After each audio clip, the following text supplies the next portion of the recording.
네, 이슈 레이더 시간입니다. 신윤기 기자 나와 있습니다. 안녕하세요. 안녕하십니까. 네, 저희가 어제 기습적으로 화이트 크리스마스를 맞았단 말이에요. 우리 신 기자, 산타 할아버지한테 선물은 받았습니까? 예, 산타인지는 모르겠는데 선물은 하나 받았습니다. 네, 뭔지는 안 물어보겠습니다. 일단 바로 들어가겠습니다. 우리 내년 6월까지 국내에서 이제 불법 아니죠. 공매도죠. 공매도 전면 금지 시행되는 단초를 마련하게 됐던 계기가 됐던 그런 사건이 있었습니다. 바로 무차입 공매도. 이건 불법입니다. 불법 공매도에 대한 과징금 규모가 확정이 됐다고 합니다. 얼마나 확정이 됐습니까? 역대 최대입니다. 역대 최대고요. 외국계 투자은행 증권사 합쳐가지고 265억 원 정도의 과징금을 물렸습니다. BNP 파리바 홍콩법인에 110억 원 과징금이 부과가 됐고요. HSBC에는 75억 원의 과징금을 의결했는데요. 여기에다 더해서 스탁증권사라고 하죠. 이들이 낸 주문을 처리해준 증권사가 있습니다. 국내 BNP 파리바 증권사인데요. 여기도 과징금 80억 원을 물게 됐습니다. 금융당국은 그리고 이런 과징금 조치와 함께 검찰 고발 조치도 병행했습니다. 네, 검찰 고발하면 이제 형사처벌까지 하겠다라는 그런 엄포로 보이고요. 특히 BNP 파리바가 증권사도 걸리고 또 여러 개 걸려갖고 이제 과징금이 굉장히 크네요. 이렇게 역대 최대의 과징금을 매긴 거 다시 한번 설명해 주시죠. 왜 그랬죠? 해당 증권사들이 공매도를 해온 기간들을 보면 왜 이렇게 역대 최대라는 말이 붙었는가 알 수가 있겠습니다. BNP 파리바 홍콩법인이죠. 이 과징금 가장 많이 문 곳이 2021년 9월부터 그러니까 조사 기간 처음부터 했습니다. 지난해 5월까지 무차입 공매도가 확인됐는데 어디에다 했느냐? 카카오에 했고요. 카카오뿐만 아니라 국내 주식 101개 종목에 대해서 약 400억 원 규모의 무차입 공매도를 했습니다. 주식을 안 빌리고 공매도했다는 말입니다. 그리고 홍콩 HSBC는 2021년 8월부터 12월까지 호텔신라와 같은 9개 종목에 총 160억 원 상당의 무차입 공매도 주문을 냈습니다. 그러니까 이거는 앞으로 빌릴 수 있다고 자의적으로 이 회사들이 판단하고 증권사들이 판단하고 빌리지도 않은 주식을 빌려서 공매도를 했다 이런 얘기입니다. 그리고 이거를 기간들을 보시면 관행적으로 반복해왔다는 점을 알 수가 있겠죠. 그래서 금감원은 이들 회사가 자신들의 거래 방식이 국내에서는 불법임을 알면서도 지속적으로 방치한 것으로 판단했습니다. 단순 실수가 아니라 고의성이 있는 행위라고 본 겁니다. 네, 고의성이 있으니까 역대 최대 규모의 과징금을 때렸다는 얘기고요. 이렇게 주식을 빌리지도 않고 이제 공매도 때릴 수 있게 되면 이론적으로는 이제 무제한적으로 이제 매도를 할 수 있기 때문에 이제 문제가 된다는 것이죠. 왜 이렇게 지금 무차입 공매도 불법을 저질렀습니까? 이유가 주가를 자기들이 이제 돈 벌려고 했겠지만 그 이유가 있을 텐데. 일단은 이제 불법 공매도 얘기하면은 공매도를 해서 이득을 보기 위함이라고 생각을 할 수가 있는데 금감원이 조사한 바에 따르면은 이들 회사의 이 불법 공매도 아까 말씀하신 대로라면은 무제한으로 공매도할 수 있었지만 그러지는 않았다 보니까 회사가 수수료 수익을 키우고 차입 비용을 좀 줄이기 위해서 이렇게 한 것으로 보고 있습니다. 그러니까 결과적으로 주가 조작의 목적으로 한 것은 아니다라고 본 것 같은데 공매도 가능 물량을 조금 많이 설정을 하면요. 기관 투자가랑 수합 계약을 더 많이 체결할 수가 있습니다. 어려운 얘기가 될 수 있는데 쉽게 말하면 수수료를 조금 더 벌 수가 있다는 뜻입니다. 그리고 주식을 미리 갖고 있지 않은 채 최종 주문 체결량에 따라서만 이제 뒤늦게 차입을 하게 되면은 그만큼 주식을 오래 덜 빌려도 되니까 비용이 좀 줄어드는 효과가 있겠죠. 사실 이런 관행들을 무시하고 해왔다. 그러니까 국내 법을 무시하고 이런 관행적으로 해왔다. 이런 쪽으로 조사가 집중이 된 것으로 보이고요. 그래도 결과적으로는 이들 증권사들이 공매도 주문 낸 곳의 주가는 하락했습니다. 대표적인 데가 카카오입니다.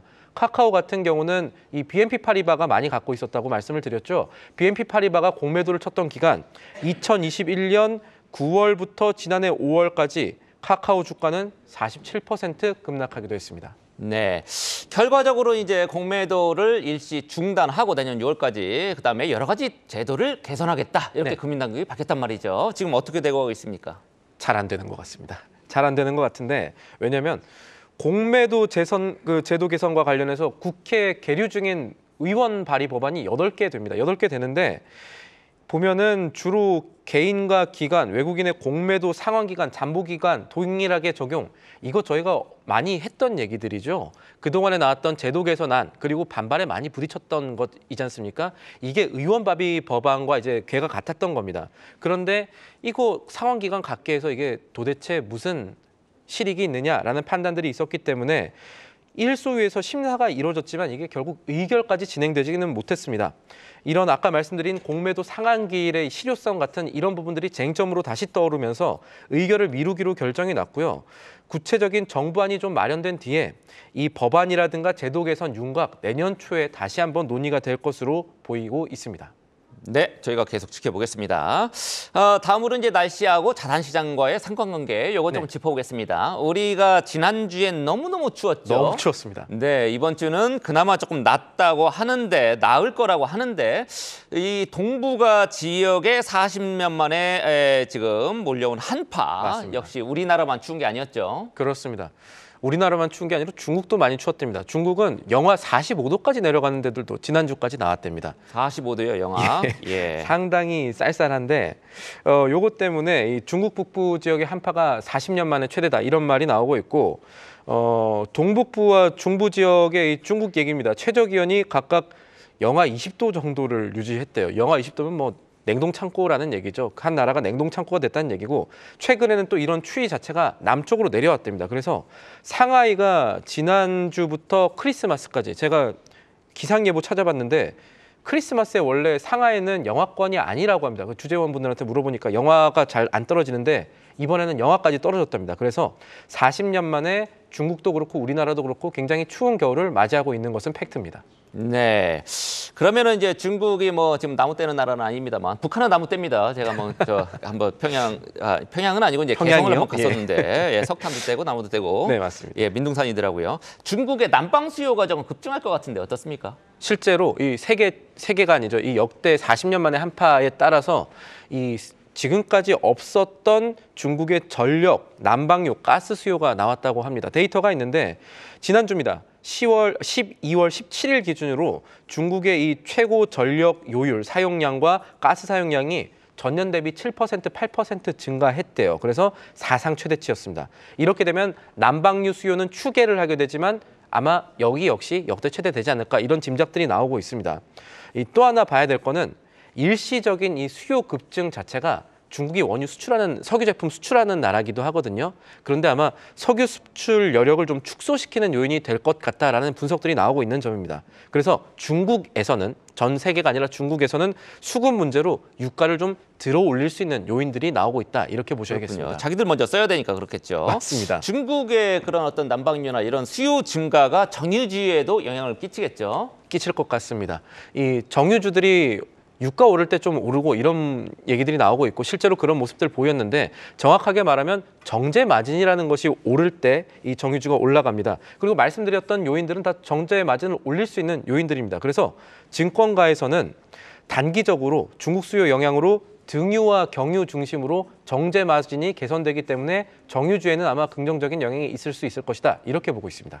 네, 크게 보면 이제 국제 유가가 계속 조금 약세를 보여오긴 했습니다만 이런 유가에 영향을 끼치는 다른 요인 한번 짚어주면 어떻습니까? 지금 브렌트 유가요, 이 배럴당 79달러 선에서 움직이고 있거든요. 크게는 두 가지 요인이 있었을 겁니다. 하나는 홍해 지역에서 일어났던 예멘 반군의 선박 공격 사건, 그리고 또 하나는 앙골라의 산유국 연합 오펙에 대한 탈퇴 사건이 있었는데 아직까지는 둘 다 유가에는 제한적이라고 봅니다. 왜냐하면 홍해 지역에서는 원유 생산 지역 공격이 아니었기 때문에 아직까지는 유가를 들어 올리지는 못할 것이다. 이렇게 보고 있고 앙골라 같은 경우에는 아직까지는 찻잔 속의 태풍이다. 이 정도로 보고 있는데 그렇다고 해도 지금 이렇게 나온 불확실성들이 계속해서 생겼다는 측면에서 이 유가 전망의 불확실성이라는 것을 고려하실 때가 된 것 아닌가라는 얘기들도 월가에서 나오고 있습니다.